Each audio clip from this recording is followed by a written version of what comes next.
हथियार सप्लाई किया था, हथियार मुहैया कराया था। अब वहीं स्पॉट से मेरे सहयोगी अमिताभ ओझा जुड़ रहे हैं, सीधा रुख कर रहे हैं। Amitabh, over to you. जरा दिखाइए तस्वीर, कैसे पुलिस पहुंची विकास तक, किस तरह से एनकाउंटर हुआ, पूरी तस्वीर तफसील से। पहुंच गई जहां पर राजा।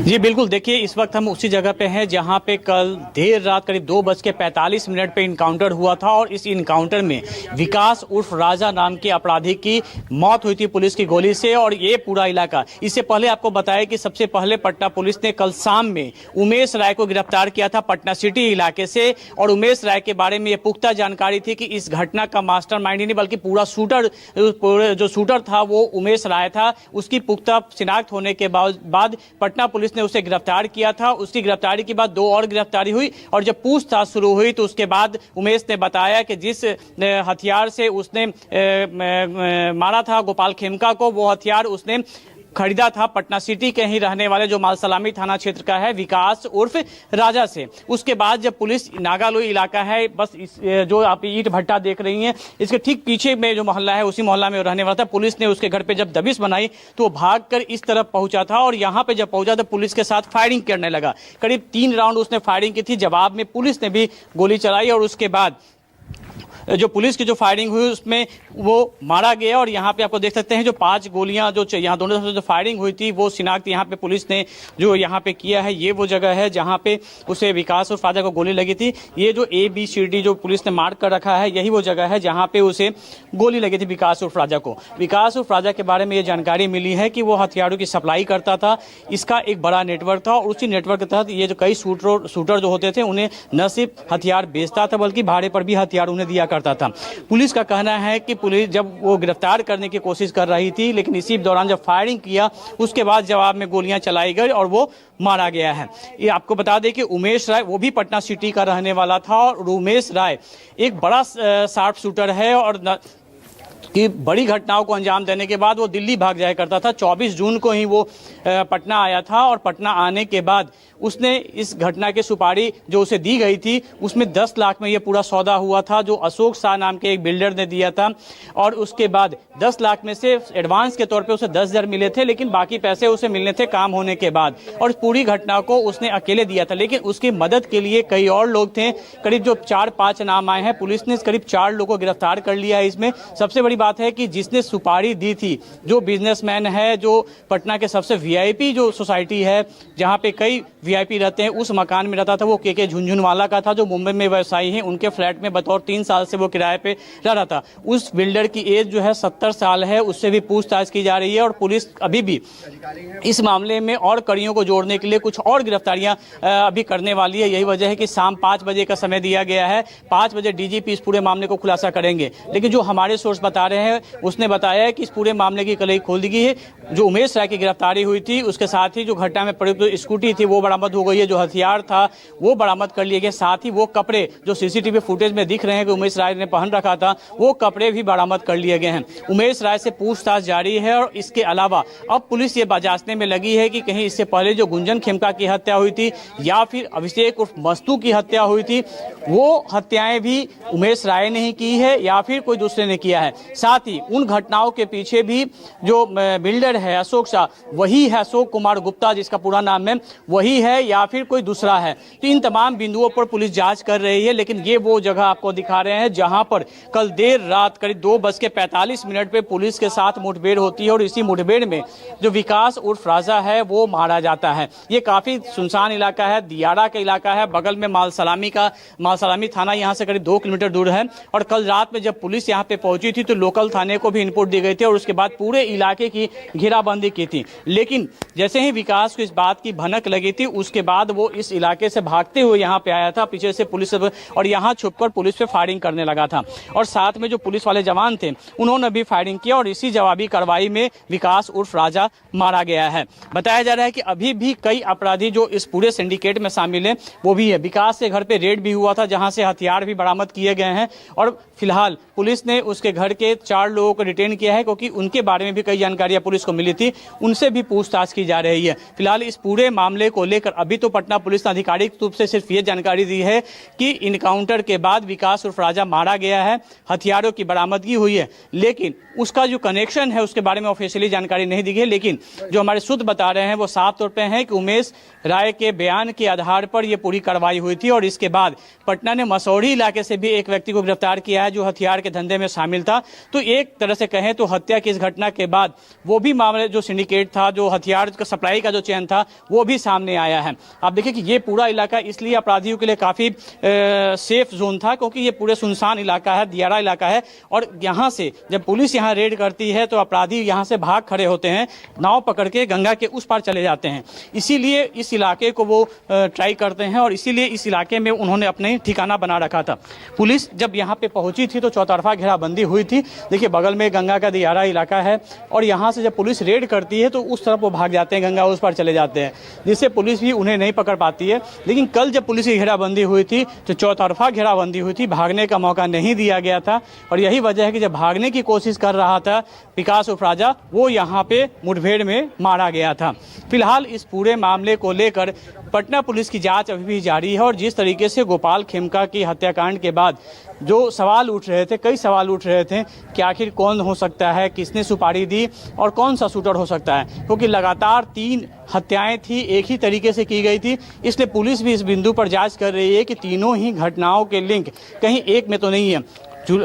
दिसंबर 2018 में गुंजन खेमका की हत्या हुई थी जो हाजीपुर में हुई थी, उसमें भी एक शूटर था, एक ही गोली मारी गई थी। उसके बाद अभिषेक उर्फ मस्तू की हत्या हुई थी 2020 में, उसमें भी एक ही गोली मारी गई थी और उसके बाद जो शूटर था वो भी एक ही था। और इस घटना में गोपाल खेमका की हत्या में भी एक ही शूटर था और एक ही गोली मारी गई थी। तो तीनों घटनाओं में काफ़ी समानता है और यही वजह है कि पुलिस के लिए काफ़ी चुनौती थी कि इस पूरे मामले का उद्भेदन करना। और उसके बाद जब शूटर की गिरफ्तारी हुई है तो ये पूरा मामला भी खुलता दिख रहा है। दूसरा सवाल यह है कि अभी तक अशोक शाह, जो अशोक कुमार गुप्ता उर्फ अशोक शाह, जिसके बारे में जिसे पुलिस ने कल रात में गिरफ्तार किया, आपको बता दें कि पटना का सबसे रिहायशी सोसाइटी था उदयगिरी अपार्टमेंट, जिसमें कई जजेस रहते हैं, इनकम टैक्स कमिश्नर रहते हैं, कई लोग रहते हैं। वहां पर 601 नंबर फ्लैट में रहता था। यह फ्लैट एक मुंबई के बड़े व्यवसायी जो बिहार के रहने वाले हैं के झुंझुनवाला, उनके नाम का था। इसने रिलीज पे किराए पे ले रखा था और वहां पे रहता था। जब एसटीएफ की टीम वहां पे पहुंची थी तो दरवाज़ा नहीं खोला गया था। बाद में वहां पे जो ताला खोलने वाले मैकेनिक, उनको बुला के पुलिस अंदर घुसी। 3 लोग वहां से अरेस्ट हुए हैं। एक तो अशोक कुमार गुप्ता है, साथ में 2 और लोग हैं जिनके बारे में अभी पुलिस ने कुछ खुलासा नहीं किया है, लेकिन बताया जा रहा है कि वो भी एसोसिएट थे। पुलिस पूछताछ कर रही है कि आखिर जो अशोक कुमार गुप्ता है उनसे गोपाल खेमका के साथ क्या अदावत थी, आखिर क्यों उसने उनकी हत्या करवाई थी, क्योंकि ये बिल्कुल साफ लग रहा था कि कोई ना कोई अपने आदमी का इस पूरे घटनाक्रम में हाथ है। और यही वजह है कि पुलिस इस मामले को लेकर न सिर्फ जो बाकी लोकल इनपुट थे, जो उनके जो स्पाई होते हैं उनसे, बल्कि उनके परिजनों से भी लगातार पूछताछ कर रहे थे ताकि कोई इन्फॉर्मेशन मिल सके। और उसके बाद शक की सुई जाके टिक गई थी पटना सिटी के अपराधियों पर और उसके बाद कई 200 सीसीटीवी फुटेज खंगाले गए थे, करीब 300 मोबाइल नंबरों का सर्विलांस पे रखा गया था और उसके बाद इस घटनाक्रम में कड़ी से कड़ी जुड़ते गए हैं।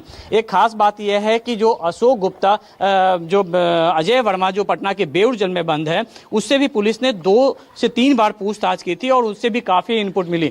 शुरू में तो अजय वर्मा इन शूटरों को पहचानने से इनकार करता रहा, लेकिन बाद में उसने पुलिस को कई इनपुट दिए और ये बात भी सामने आई है कि उमेश यादव जो दिल्ली में था 23 जून को पटना आया था और उसके बाद उसकी मुलाकात भी अजय वर्मा से हुई थी, लेकिन इसके अगले दिन ही अजय वर्मा गिरफ्तार हो जाता है। पुलिस उसके 3 साथियों के साथ मेड इन जर्मनी पिस्टल और अन्य हथियारों के साथ गिरफ्तार करती है और इसके बगल माने मालसलामी थाना के बगल से ही आलमगंज थाना है, वहां से उसे गिरफ्तार करके जेल भेजा जाता है। और जब जो मोबाइल सर्विलांस में जो नंबर आ रहे थे उसके आधार पे पुलिस अजय वर्मा से पूछताछ करने जाती है तो कई जानकारियां मिलती है। इसी दौरान नियाज नाम के एक अपराधी थे, उससे भी पूछताछ होती है जिससे भी इनपुट मिलता है और उसके बाद उमेश राय का नाम सामने आता है। पुलिस लगातार यहां से एक टीम दिल्ली भी गई थी कि इसके बारे में जानकारी ली जाए, लेकिन मालूम चला कि वो पटना में है। और उसके बाद कल जब पुलिस की टीम पहुंची थी उमेश राय के घर पर तो वो अपने बच्चे को स्कूल से लेके आ ही रहा था। उसके बाद पुलिस इसे ट्रैप किया और घर से एक पिस्टल, 80 गोलियां और साथ में 1 लाख रुपया भी वहां से बरामद किया गया है। और लगातार उमेश राय से पूछताछ की जा रही है। अभी तक उमेश राय ने जो जानकारियां दी हैं वो भी चौंकाने वाली है। बताया जा रहा है कि उसके पॉलिटिकल कनेक्शन भी थे, वो पहले चुनाव भी लड़ चुका था, लेकिन उसके बाद जब चुनाव में वो सफल नहीं हुआ है उसके बाद उसने खुद को दिल्ली शिफ्ट कर लिया था और इस तरीके से सुपारी किलिंग का काम किया करता था। लेकिन अभी तक उसने गुंजन खेमका हत्याकांड में अपनी संलिप्तता नहीं स्वीकार की है। लेकिन पुलिस का कहना है कि अभी और पूछताछ होने पे मामले का खुलासा हो सकता है, क्योंकि कई सिर्फ उसके बयान ही नहीं बल्कि कई ऐसे एविडेंस भी उनके हाथ लगे हैं जिसके बाद कल हर मामले की कलई खुलते नजर आ रही है। और साथ ही इस पूरे मामले को लेकर जो बिजनेस लायबिलिटी, जो भूमि विवाद कहा जा रहा था, वो भी सामने आ गया है। हालांकि बिल्डर जिनकी एज 70 साल है, जब पुलिस उनसे पूछताछ कर रही थी उनकी तबीयत खराब हुई, उनकी मेडिकल चेकअप भी कराई गई है, लेकिन अभी पुलिस डॉक्टरों की निगरानी में उसे रख के पूछताछ कर रही है ताकि उनसे कई जानकारियां ली जा सके। क्योंकि अशोक गुप्ता का संबंध खेमका परिवार से भी नजदीकी का रहा है और वो स्क्रैप के धंधे से जुड़ा हुआ था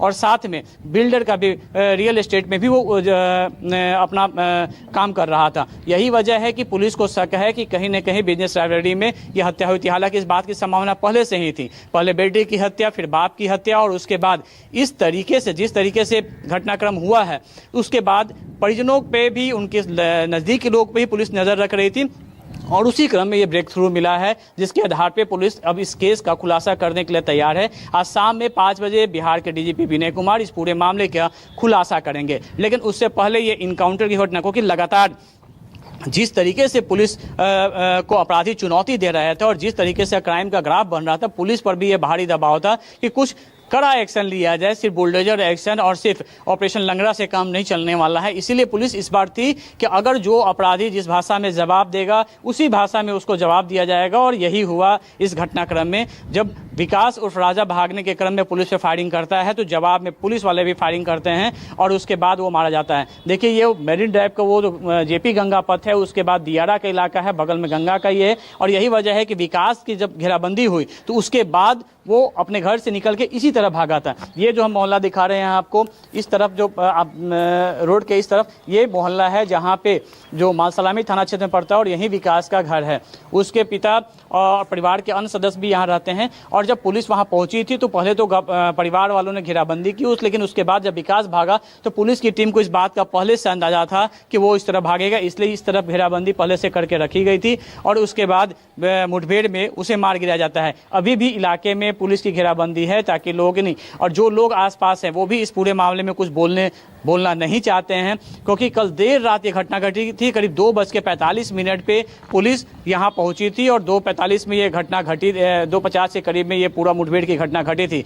बाद में सुबह में आला अधिकारी यहाँ मौके पे पहुंचे हैं और उसके बाद यहाँ पे जांच की जा रही है। एक बड़ा मामला जो काफ़ी सेंसिटिव हो गया था उसको सुलझाने का काम किया है, क्योंकि जिस तरीके से बिहार में आपराधिक घटनाएं बढ़ रही थी उसके बाद प्रशासन पर भी काफ़ी दबाव था, सरकार भी लगातार थी और मुख्यमंत्री नीतीश कुमार लगातार बिहार के डीजीपी से अपडेट ले रहे थे कि इस मामले में क्या कार्रवाई हुई है, क्या नहीं हुई है, और जल्द से जल्द पुलिस पे भी इस केस को सॉल्व करने की जिम्मेदारी थी। और उसके बाद जो एसआईटी बनी थी, साथ में जो एसटीएफ की टीम थी, उन दोनों ने मिलकर इस पूरे केस को सुलझाया है। अब देखना होगा कि शाम 5 बजे जब डीजीपी प्रेस कॉन्फ्रेंस करेंगे तो उसमें क्या कारण दिया जाता है और आधिकारिक रूप से क्या बताया जाता है। क्या जो पुलिस का कारण, जो पुलिस जो इस पूरे मामले में जो कहानी लाएगी उसे परिवार वाले स्वीकार करते हैं या नहीं करते हैं, क्योंकि इससे पहले जब गुंजन खेमका की हत्या हुई थी 4 आरोपी गए थे, उसके बाद से कहीं न कहीं परिवार वाले भी दहशत में थे। उन्हें पुलिस की कार्रवाई पे यकीन है, क्योंकि जो भी आरोपी पकड़े गए थे एक एक करके सब कोर्ट से बड़े जमानत पे बाहर आ गए थे, क्योंकि उनके खिलाफ कोर्ट में एविडेंस नहीं था। यही नहीं, अभी तक उस केस का ट्रायल भी शुरू नहीं हुआ था। अब जब ये घटना सामने आई थी तो पुलिस मुख्यालय ने कहा था कि गुंजन खेमका हत्याकांड का भी ट्रायल कराया जाएगा, स्पीडी ट्रायल कराया जाएगा और उसके बाद दोषियों को सजा दी जाएगी। जबकि गुंजन खेमका हत्याकांड में 4 आरोपी थे, जिनमें की एक की हत्या हो चुकी है, 3 लोग जो थे बाहर थे, वो सस्पेक्टेड थे, लेकिन उनके खिलाफ कोई कार्रवाई नहीं थी कि पटना हाई कोर्ट से तीनों को जमानत मिली हुई थी, क्योंकि उनके पास कोई साक्ष्य नहीं था और जांच के दौरान भी कई उसमें खामियां मिली थी। तो फिलहाल उस पूरे मामले की फाइल फिर से खोली जाएगी। साथ ही अभिषेक उर्फ मस्तू की हत्या जो हुई थी उस केस की भी फाइल खोली जाएगी और उस केस में भी देखा जाएगा। डीजीपी हेडक्वार्टर ने भी ये बात कहा था कि वो तमाम फाइलों को खुद फिर से पुलिस जांच करेगी और जो भी इसमें दोषी होंगे सजा दिलाई जाएगी। लेकिन अब सबकी निगाहें उमेश राय के बयान पर टिकी हुई हैं कि आखिर उमेश राय इस पूरे मामले में क्या खुलासा करता है। क्या इससे पहले की भी दोनों घटनाओं में उसकी संलिप्तता थी या फिर वो पहली बार इसमें आया था। लेकिन एक पुलिस को जो इनपुट मिली है, जो उसके पास से मोबाइल मिले हैं, उसके आधार पर पता चलता है कि वो सिर्फ पटना में ही सक्रिय नहीं था, बल्कि दिल्ली में भी उसने कई अपराध की घटनाओं को अंजाम दिया था। यही वजह है कि दिल्ली पुलिस को भी उसके क्राइम के बारे में जानकारी ली जा रही है। दिल्ली पुलिस से भी पटना पुलिस ने संपर्क किया है ताकि इसके पूरे क्राइम रिकॉर्ड को खंगाला जा सके है। इसके अलावा अभी से देखिए कुछ देर पहले जो पटना पुलिस ने एक और जानकारी दी है, उसमें ये सामने आया है कि जिस फ्लैट में उदयगिरी के जिस 601 नंबर फ्लैट में जहां से जो बिल्डर हैं और 2 अन्य लोगों को गिरफ्तार किया गया है, वो के झुनझुनवाला का था, जो बिजनेसमैन है, और साथ ही वहां से भी कई संदिग्ध चीजें पुलिस के हाथ लगी हैं जिसकी जांच की जा रही है, क्योंकि फोरेंसिक टीम को वहां भी भेजा गया है। ये भी सामने आया है कि इस घटना को वारदात को अंजाम देने के बाद पुलिस को चकमा देने के लिए उमेश राय वही सी अपार्टमेंट जाके रुका था, फिर बाद में वहां से निकला था। साथ ही पूरे हालात पे नजर रखी जा रही थी और कई स्पाई वहां मौजूद थे जो घटना के बाद गोपाल खेमका के आसपास मौजूद थे, उनके घर के आसपास मौजूद रहते थे और पल पल की जानकारी यहां दी जा रही थी। यही नहीं, जब गोपाल खेमका की शव यात्रा निकली थी और पटना के गुलबी घाट गई थी, उस दौरान भी एक व्यक्ति की शिनाख्त हुई थी जो अपराधी था, पुनपुन का अपराधी था, और वो पूरी चीज़ों को मॉनिटरिंग कर रहा था। लेकिन उस पर एक डीएसपी की बॉडीगार्ड की नज़र पड़ गई जो पहले पुनपुन इलाके में तैनात था। उसके बाद उसकी गिरफ्तारी होती है और बताया जा रहा है कि यही पटना पुलिस के लिए सबसे बड़ा ब्रेक थ्रू था कि उसने जो बताया, उसके बाद उसके जो मोबाइल नंबर पे जो कांटेक्ट पे वो लगातार था, उसके आधार पे ये पूरा मामला का खुलासा हो सका है। इसके अलावा जो घटनास्थल का जो सीसीटीवी फुटेज मिला था, उसमें भी एक शूटर के अलावा एक और शख्स जो था बार बार मोबाइल से स्कूटी पे था, वो भी और लगातार मोबाइल से संपर्क में था और उसकी भी शिनाख्त हुई थी और उसी आधार पे कई नंबर भी मिले थे।